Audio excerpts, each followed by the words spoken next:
मानुष जन्म दुर्लभ है, ये मिलन बारंबार। तरवर से पत्ता टूट गिरे, वो मोर न लगता डर।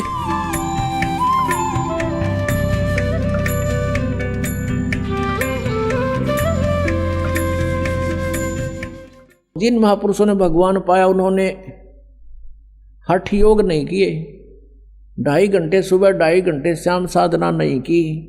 उन्होंने तो चलते फिरते उठते बैठते अपना कर्तव्य कर्म करते करते परमात्मा की भक्ति का विधान बताया, जो सभी सद्ग्रंथ और संत इसी को प्रमाणित करते हैं। तो इसलिए परमात्मा ने स्वयं आकर के ऐसा जीवन जी कर दिखाया कि ऐसे रहोगे तो मैं तुम्हारे साथ होऊंगा। और भगवान साथ हो गया तो फिर क्या नहीं कर सकता। अब परमात्मा हमारे साथ होगा। और सभी कहा करते हैं कि भगवान ना रूठना चाहिए, संसार वैसे कर रूठ जाए। रूठो जग सारा, रूठो ना भगवान हमारा। तो परमात्मा को प्रसन्न करने के लिए हम साधकों ने प्रयत्न करना है। और किस तरीके से भगवान राजी हो, किस तरीके से किस विधि से भगवान प्रसन्न हो, हमने वो सारे तरीके अपनाने पड़ेंगे अपने प्रभु को प्रसन्न करने के लिए। तो वो तरीके स्वयं परमात्मा आकर बता के गए। एक तो छल कपट नहीं करे, चोरी ठगी जारी नहीं करे, किसी की आत्मा नहीं दुखाओ अपने स्वार्थवश, और भी मन कर्म वचन से भी किसी को दुख नहीं दे। तुमने उस दरगाह का मैल नहीं देखा, धर्मराज के तिल तिल का लेखा।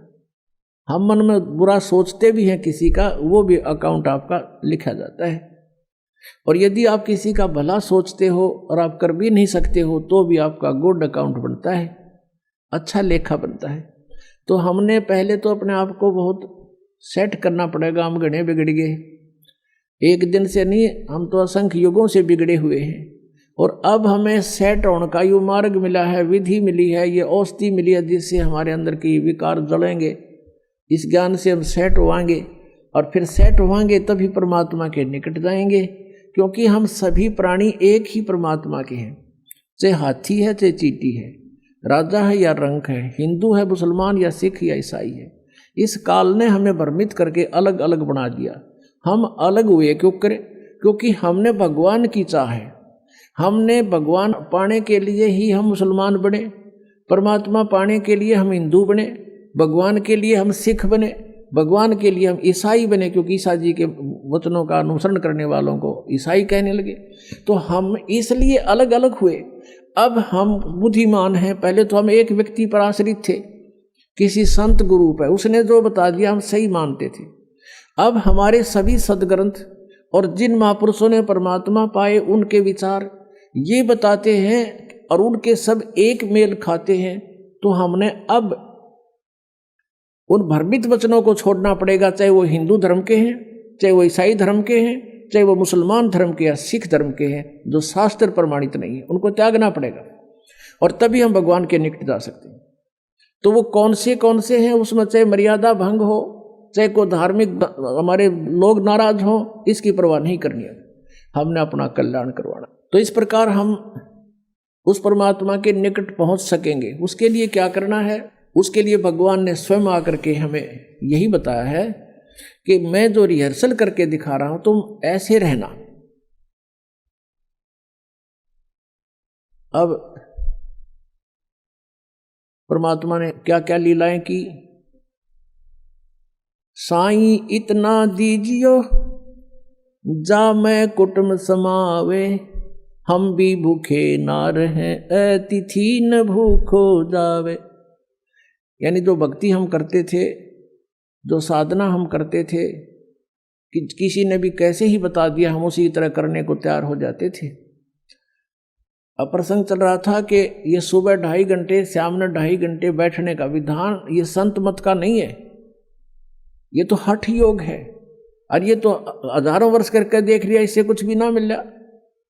और कहते ध्यान लगाते हैं, ये नकली पंथ वाले कहते हैं सीधा तिरकुटी पर जाते हैं, और तिरकुटी यहाँ नहीं है, तिरकुटी इसके पीछे है, इस बैक साइड में। और कहते हैं त्रिकुटी से हम सीधा ऊपर को चलते हैं। ऊपर कहाँ जाओगे तुम? न सतनाम का बेरा न सतलोक का बेरा। सतनाम को कहीं तुम स्थान बता रहे हो और सतनाम को कहीं सतपुरुष बता रहे हो, और सतनाम तो जड़ है सारे मार्ग की। सतनाम 2 अक्षर का मंत्र है, इस चीज में एक ओम है, एक तत् है। तत्व सांकेतिक ये दास बताएगा, जो जिनको सतनाम प्राप्त है 2 अक्षर का, वो श्वास उश्वास से उसका सिमरण है, तो वो सतनाम है। इनको सतनाम कहना मेरा नाम दे। ये 5 ओंकार रंकार ज्योति निरंजन, ये तीनों काल के स्वरूप में, और सोहम और सतनाम। यहाँ सतनाम नाम बता रहे, वहाँ इनकी जो एक पुस्तक है ये वार्तिक, इनकी जो उसके अंदर लिखा है कि वो सतनाम चौथा लोक है, चौथा मंजिल है, और फिर वही सार शब्द है, वही सार नाम है सतनाम ही, और सतनाम ही सचखंड सतलोक है, सतनाम ही सतपुरुष है। अरे झूठा ज्ञान और ध्यान कहाँ लाओ तुम? ये बाद विदा चतुराई, तुम्हारा ज्ञान ही यूजलेस है, तुम ध्यान कहाँ लगा रहे हो? तुम्हारा थ्योरी गलत है, प्रैक्टिकल क्या करोगे तुम?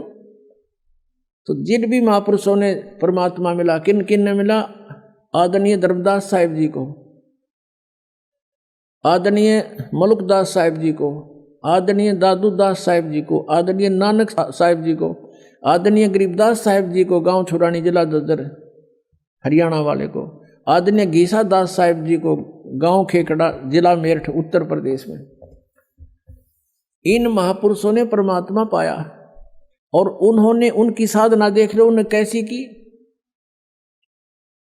जैसे गरीबदास जी किसान थे, खेती करते थे और भक्ति भी करते थे, और परमात्मा स्वयं आए थे, दुल्हे का कार्य भी करते थे। वो कभी हठ योग उनके जीवन में आप दिखा दो इतिहास में या उनकी वाणी में कहीं भी किया या लिखा हो।